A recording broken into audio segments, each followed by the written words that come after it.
कुष्मांडा जय जग सुखदानी, मुझ पर दया करो महारानी। पिंगला ज्वालामुखी निराली, शंकर बरीमा भोली भाली। लाखों नाम निराले तेरे, भक्त कई मतवारे तेरे। भीमा पर्वत पर है डेरा, सभी कौरव प्रणाम ये मेरा। सबकी सुनती हो जगदम्बे, सुख पहुँचाती हो माँ अम्बे। तेरे दर्शन का मैं प्यासा, पूर्ण कर दो मेरी आशा। माँ के मन में ममता भारी, क्यों ना सुनेगी अर्ज हमारी। तेरे दर पर किया है डेरा, दूर करो माँ संकट मेरा। मेरे कारज पूरे कर दो, मेरे तुम भंडारे भर दो। तेरा दास तुझे ही ध्याए, भक्त तेरे दर शीश झुकाए। ओम गुरुवे नमः। आज इस वीडियो में हम नवरात्रि पर्व पर चौथी माँ कुष्मांडा के बारे में जानने का प्रयत्न करेंगे। माँ प्रत्येक सर्वसाधारण के लिए आराधना योग्य यह श्लोक या आरती सरल और स्पष्ट है। माँ जगदम्बे की भक्ति पाने के लिए इसे कंठस्थ कर नवरात्रि में चतुर्थ दिन इसका जाप करना चाहिए। इस उपासना से सिद्धियों में निधियों को प्राप्त कर समस्त रोग शोक दूर होकर आयु यश में वृद्धि होती है। नवरात्र के चौथे दिन देवी माँ को कुष्मांडा के रूप में पूजा जाता है। अपनी मंद हल्की हंसी के द्वारा अंड यानी ब्रह्मांड को उत्पन्न करने के कारण इस देवी को कुष्मांडा नाम से पुकारा जाता है। जब सृष्टि नहीं थी, चारों तरफ अंधकार ही अंधकार था, तब इसी देवी ने अपने इष्ट हास्य से ब्रह्मांड की रचना की थी। इसलिए इसे सृष्टि की आदि स्वरूपा या आदि शक्ति कहा जाता है। संस्कृत में कुम्हंडे यानी कद्दू को कुष्मांड कहते हैं, इसलिए इस देवी को कुष्मांडा कहा जाता है। इस देवी का वास सूर्य मंडल के भीतर लोक में है। सूर्य लोक में रहने की शक्ति क्षमता केवल इन्हीं में है, इसलिए इनके शरीर की कांति और प्रभा सूर्य की भांति ही चमकीली है। इनके ही तेज से दसों दिशाएं आलोकित हैं। ब्रह्मांड की सभी वस्तुएं और प्राणियों में इन्हीं का तेज व्याप्त है। नवरात्र के चौथे दिन दुर्गा जी के चतुर्थ स्वरूप माँ कुष्मांडा की पूजा और अर्चना की जाती है। इनके स्वरूप का वर्णन करते हुए शास्त्रों में कहा गया है कि इनकी 8 भुजाएं हैं और ये सिंह पर सवार हैं। माँ कुष्मांडा के 7 हाथों में चक्र, गदा, धनुष, कमंडल, अमृत से भरा हुआ कलश, वाण और कमल का फूल है तथा 8वें हाथ में जपमाला है, जो सभी प्रकार की सिद्धियों से युक्त है। माँ दुर्गा के इस कुष्मांडा स्वरूप की पूजा अर्चना निम्न मंत्र से करनी चाहिए। सुरा संपूर्ण कलशम रुधिर प्लुतमम एव च दधाना हस्तपदाभ्याम कुष्मांडा शुभा दस्तु में, अर्थात अमृत से परिपूरित कलश को धारण करने वाली और कमल पुष्प से युक्त तेजोमय माँ कुष्मांडा हमें सब कार्यों में शुभदायी सिद्ध हो। माँ कुष्मांडा की उपासना से भक्तों के समस्त रोग शोक मिट जाते हैं। इनकी भक्ति से आयु यश बल और आरोग्य की वृद्धि होती है। माँ कुष्मांडा अत्यल्प सेवा और भक्ति से प्रसन्न होने वाली है। यदि मनुष्य सच्चे हृदय से इनका शरणागत बन जाए तो फिर उसे अत्यंत सुगमता से परम पद की प्राप्ति हो जाती है।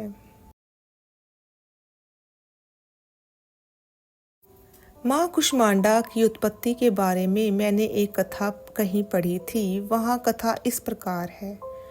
सूर्य जगत को जीवन देता है और देवी कुष्मांडा स्वयं सूर्य की शक्ति है और वह सूर्य के मूल में निवास करती है, तो सभी ऊर्जा का स्रोत होती है। इसका उद्देश्य ब्रह्मांड में संतुलन बनाना और सभी जीवित प्राणियों को सूर्य की किरणों से जीवन प्रदान करना था। उनकी शक्ति सूर्य को सभी को जीवन देने की क्षमता देती है, क्योंकि वह स्वयं शक्ति है। एक बार जातुकासुर की हार के बाद महान असुर योद्धा सुकेश के पुत्र माली और सुमाली नाम के 2 असुर भगवान शिव को प्रभावित करने और उनसे आशीर्वाद लेने के लिए महान तप कर रहे थे। वे जो तप कर रहे थे वह इतना तीव्र था कि उनके शरीर से निकलने वाले सकारात्मक आयनों से उनका शरीर चमकने लगा। सूर्यदेव पृथ्वी पर बढ़ती हुई चमक को देखकर चिंतित और उत्सुक होने लगे। सूर्यदेव ने एक बार धरती पर जाकर चमकते पिंडों को देखने का निश्चय किया। प्रकृति के नियम के अनुसार आकाशीय पिंड तब तक अपना स्थान नहीं छोड़ सकते जब तक वे अपनी प्रकृति नहीं बदलते। सूर्यदेव इतने जिज्ञासु थे कि वे सौर मंडल से अपना स्थान छोड़कर पृथ्वी पर चमकते पिंडों को देखने चल गए। इससे संपूर्ण ब्रह्मांड को क्षति पहुंची।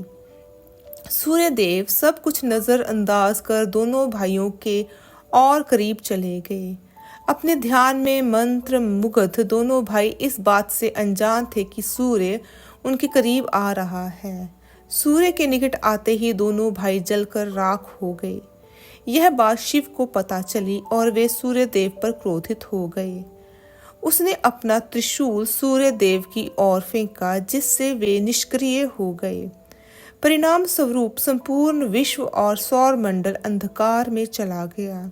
अंधेरा इतना भयावह था कि कोई भी नंगी आंख से ब्रह्मांड को देख सकता था। साथ ही इससे गुरुत्वाकर्षण की हानि हुई और आकाशीय पिंडों को असंतुलन का सामना करना पड़ा। सूर्यदेव को बेहोश पड़ा देख देवताओं के पिता ऋषि कश्यप रोने लगे। ऋषि कश्यप ने शिव को श्राप दिया कि जैसे उन्होंने उनके पुत्र को मार डाला है, एक दिन वह अपने बेटे को भी मार डालेंगे। शिव पार्वती के पास गए और उनसे अपनी गलती सुधारने के लिए मदद की गुहार लगाई। उन्होंने उसे यह एहसास दिलाया कि वह सभी ऊर्जाओं का स्रोत है, वह ब्रह्मांड की माँ है। पार्वती ब्रह्मांड में उस स्थान पर गई जहाँ सूर्यदेव स्थित थे।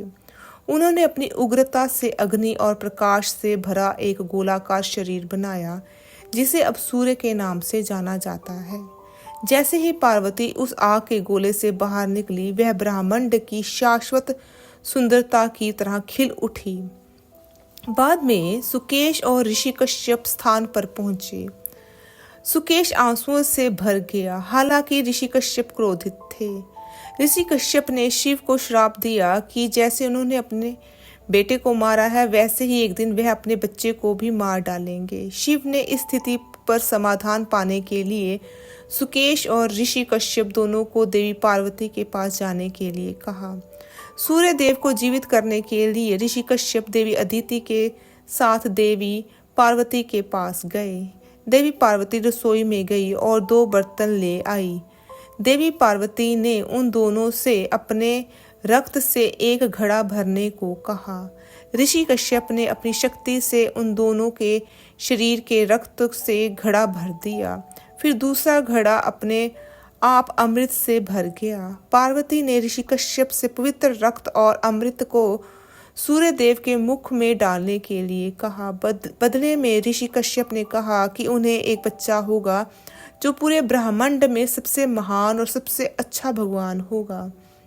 सुकेश और उसकी पत्नी देववती भी माली और सुमाली की राख लेकर देवी पार्वती के पास गए। देवी पार्वती ने देववती को उसके गर्भ से एक अंडा दिया। बाद में अंडे से जो बच्चे पैदा हुए वे राक्षसी थे। हालांकि पार्वती को उनके अच्छे कार्यों के लिए कुष्मांडा नाम दिया गया था। जहाँ कुष्मा का अर्थ है राक्षसी और अंड का अर्थ है या कु का अर्थ है एक और ऊष्मा का अर्थ गर्मी और अंड का अर्थ है अंडे जैसी गोल संरचना। बाद में सूर्यदेव ने देवी कुष्मांडा से सूर्यलोक में सूर्यासन में रहने का अनुरोध किया। कुष्मांडा में सूर्य के मूल में रहने की शक्ति और शक्ति है। उसकी चमक सूर्य को उसकी चमक प्रदान करती है। ऐसा कहा जाता है कि वह सूर्य देव को दिशा निर्देश देती है। माँ कुष्मांडा की पूजा सामग्री तथा पूजा की विधि इस प्रकार है। सर्वप्रथम सुबह नित्य कर्मों से निवृत्त होकर स्नान करके स्वच्छ वस्त्र धारण करें।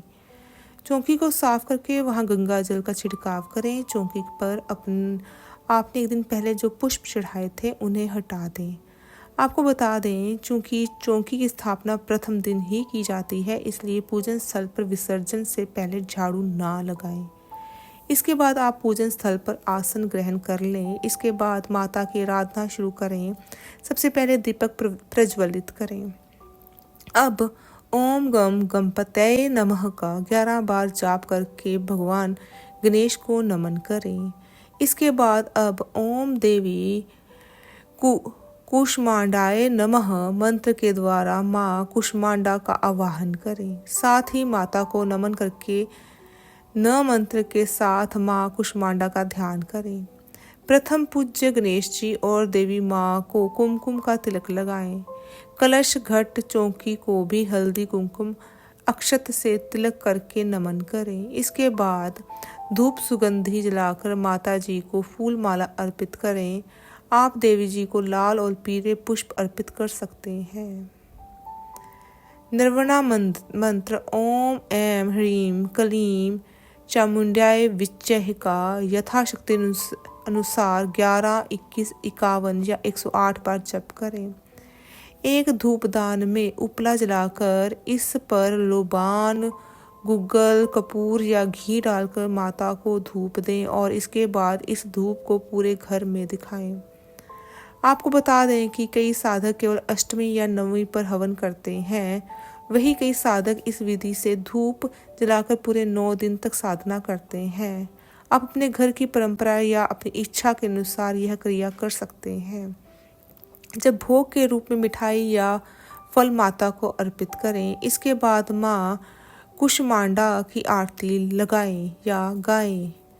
आप श्री मंदिर पर भी माँ कुष्मांडा के दर्शन कर सकते हैं, साथ ही माता की आरती का लाभ भी ले सकते हैं।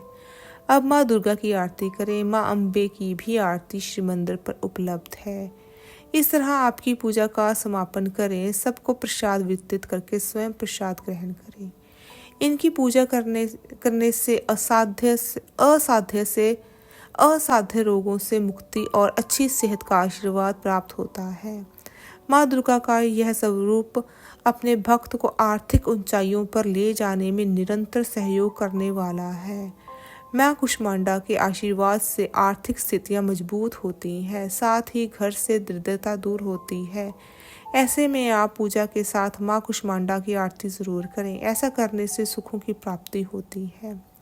आरती के बाद उस दीपक को पूरे घर में दिखा दें। ऐसा करने से घर की नकारात्मकता दूर होती है। अब माँ कुष्मांडा से अपने परिवार के सुख, समृद्धि और संकटों की रक्षा का आशीर्वाद लें। देवी कुष्मांडा की पूजा अविवाहित लड़कियां करती हैं तो उन्हें मनचाहा वर की प्राप्ति होती है।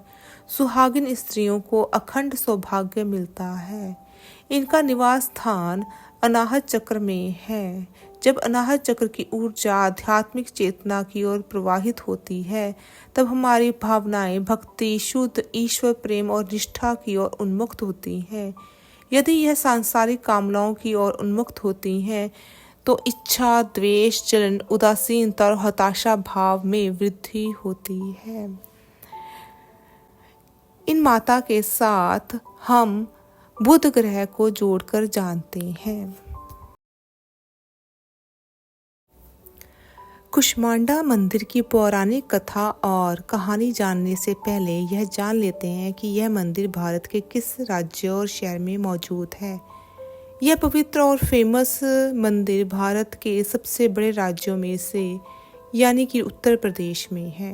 जी हाँ, माँ कुष्मांडा मंदिर, यह पवित्र मंदिर उत्तर प्रदेश के सागर कानपुर के बीच घाटमपुर में स्थित है। कहा जाता है यहाँ कुष्मांडा देवी लेटी हुई मुद्रा में है। कुष्मांडा मंदिर के इतिहास के बारे में जिक्र होता है तो कहा जाता है कि यह काफ़ी प्राचीन मंदिर है। कई लोगों का मानना है कि लगभग 1783 में फारसी भाषा में लिखी गई पांडुलिपियों में इस मंदिर का जिक्र था।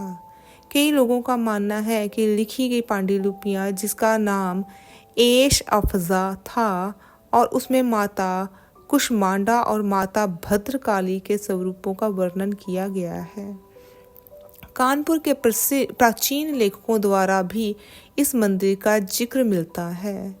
कुष्मांडा मंदिर की पुरानी कथा बेहद ही दिलचस्प है। इस मंदिर को लेकर मान्यता है कि एक चरवाहा मंदिर के आसपास गायें चराने के लिए जाता था। गायें झाड़ियों के पास खड़ी होकर हर रोज अपना दूध गिरा देती थी। जब यह मालूम किया गया तो एक दिन चरवाहे को सपने में माँ दिखाई दी और झाड़ियों के खुदाई करने को कहा। जब खुदाई हुई तो माँ कुष्मांडा की प्रतिमा मिली और उस स्थान पर छोटा सा मंदिर का निर्माण किया गया। इसके अलावा कई लोगों का मानना है कि लगभग 1988 के आसपास से इस मंदिर में अखंड ज्योति निरंतर प्रज्वलित हो रही है। देवी पुराण के अनुसार माँ कुष्मांडा को ब्रह्मांड का निर्माता माना जाता है। इसके पीछे की कहानी बहुत ही शानदार है, जो कि हमने पहले भी अभी सुनी है, परंतु इसको और तरीके से समझने का प्रयत्न करते हैं। कहा जाता है कि जब ब्रह्मांड का कोई अस्तित्व में नहीं था और प्रकाश का कोई स्रोत नहीं था, पूरी सृष्टि अंधेरे से घिरी हुई थी, तभी माँ कुष्मांडा ने एक छोटा ब्रह्मांडीय अंडा बनाया। जैसे ही माँ कुष्मांडा ने ब्रह्मांड की रचना की तो उसमें से दिव्य प्रकाश की किरणें निकलकर पूरे अंतरिक्ष में फैल गई, जिसकी वजह से अंतरिक्ष का हर कोना अब लाखों रोशनी से जगमगा उठा। उस दिव्य प्रकाश ने एक सुंदर रूप ले लिया। इस प्रकार ब्रह्मांड की रचना के दौरान माँ कुष्मांडा का निर्माण हुआ। उसने अपनी धीमी मुस्कान के साथ उस ब्रह्मांडीय अंडे को जीवन दिया, जिसने पूरे ब्रह्मांड के अंधेरे को दूर कर दिया। इस घटना के बाद ही सितारों, आकाशगंगाओं, ग्रहों और पृथ्वी सभी के निर्माण की प्रक्रिया शुरू हो गई। सब निर्माण होने के बाद भी एक कमी थी। इस ब्रह्मांड पर जीवन का निर्माण तभी संभव था जब जीवन के लिए सही तापमान के साथ सूर्य वहां मौजूद हो। तब माँ कुष्मांडा ने स्वयं को प्रकाश और ऊर्जा के स्रोत के रूप में अपने हाथों में लेने का फैसला किया। उन्होंने अपने प्रकाश को सूर्य के बीच में रखा और तब से वे सूर्य और जीवन के लिए ऊर्जा का स्रोत बन गई। ऐसा माना जाता है कि जीवन की रचना के बाद उन्होंने 3 देवियों की रचना की, जिन्हें माँ लक्ष्मी, माँ सरस्वती और माँ काली के नाम से जाना जाता है। ऐसा कहा जाता है कि उन्होंने अपनी दाहिनी आंख से माँ सरस्वती, अपने माथे पर स्थित नेत्र से महालक्ष्मी और बाईं आंख से महाकाली को उत्पन्न किया। माँ कुष्मांडा ने तब सर्वोच्च देवी देवताओं की सारी ऊर्जा को कभी ना खत्म होने वाली ऊर्जा के स्रोत में महाशक्ति को अपने अंदर समाहित कर लिया। इसलिए माना जाता है कि वह ब्रह्मांड में ऊर्जा का प्रमुख स्रोत और जीवन इन्हीं ने ही पैदा किया है। इन्होंने जब देवताओं को जन्म दिया, वे अपने काम में जुट गए। उन्होंने पृथ्वी और अन्य ब्रह्मांडों पर जीवन को संभव बनाया। माँ कुष्मांडा से जुड़ा हुआ रंग लाल है। नवरात्रि के चौथे दिन हरा रंग पहनना शुभ माना जाता है। मान्यता है कि माँ कुष्मांडा को हरा रंग अति प्रिय है। इसके अलावा यह भी कहा जाता है कि जो लोग नियमित रूप से उनकी पूजा करते हैं, उन्हें शक्ति, भाग्य, सफलता और सौभाग्य प्राप्त होता है। माँ कुष्मांडा अपने भक्तों की हर बाधाओं, बीमारी और दुख को दूर करती हैं। नवरात्र के चौथे दिन माता कुष्मांडा की पूर्ण श्रद्धा और विश्वास के साथ विधिवत पूजा अर्चना करनी चाहिए। इस दिन देवी कुष्मांडा की पूजा का विधान उसी प्रकार है जिस पर देवी शक्ति का अन्य रूपों में पूजन होता है। इस दिन भी सर्वप्रथम कलश और उसमें उपस्थित देवी देवताओं की पूजा करनी चाहिए, जिसके बाद माता के साथ अन्य देवी देवताओं की पूजा करनी चाहिए। इनकी पूजा के पश्चात देवी कुष्मांडा की पूजा करनी चाहिए। पूजा की विधि शुरू करने में पूर्व हाथों में फूल लेकर देवी को प्रणाम करें और पवित्र मन से देवी का ध्यान करते हुए सुरा संपूर्ण कलशम रुधिराप्लुतमेव च दधाना हस्तपदाभ्याम कुष्मांडा शुभता अस्तु में नामक मंत्र का जाप करें। कुष्मांडा देवी को सफ़ेद कुम्हड़े यानी समूचे पेड़े या संपूर्ण पेठे के फल की बलि दें। इसके बाद देवी को दही और हलवे का भोग लगाएं। ब्रह्मांड को कुम्हरे या पेठे के समान माना जाता है। पेठा मतलब कद्दू, जो कि बीच में खाली होता है। देवी ब्रह्मांड के मध्य में निवास करती है और पूरे संसार की रक्षा करती है। अगर आपको साबुत कुम्हरा या कद्दू पेठा ना मिल पाए तो आप माँ को पेठे का भी भोग लगा सकते हैं। नवरात्रि के चौथे दिन माँ कुंडमाता की पूजा की जाती है। माना जाता है कि माँ कुष्ठमाता को दही और हलवा अति प्रिय है। जो भक्त माँ इन चीज़ों के साथ आराधना करते हैं उन पर माँ सदा अपनी कृपा बनाए रखती है। माँ कुष्मांडा को आप हलवे का भोग लगा सकते हैं। हलवे की कई वैरायटी है। अगर आप 9 दिन का व्रत कर रहे हैं तो आप सिंघाड़े के आटे का हलवा, आलू का हलवा, बादाम का हलवा आदि चीज़ों का भोग लगाकर इसे आप भी प्रसाद के रूप में ग्रहण कर सकते हैं। देवी कुष्मांडा आने वाले समय में आप पर और आपके परिवार पर हमेशा अपना आशीर्वाद बनाए रखे। वे सुख, शांति, समृद्धि और सेहत प्रदान करें। आपको यह वीडियो कैसा लगा कृपया करके कमेंट बॉक्स में कमेंट करें। वीडियो को लाइक तथा शेयर भी करें। चैनल को सब्सक्राइब करें। जय माता दी।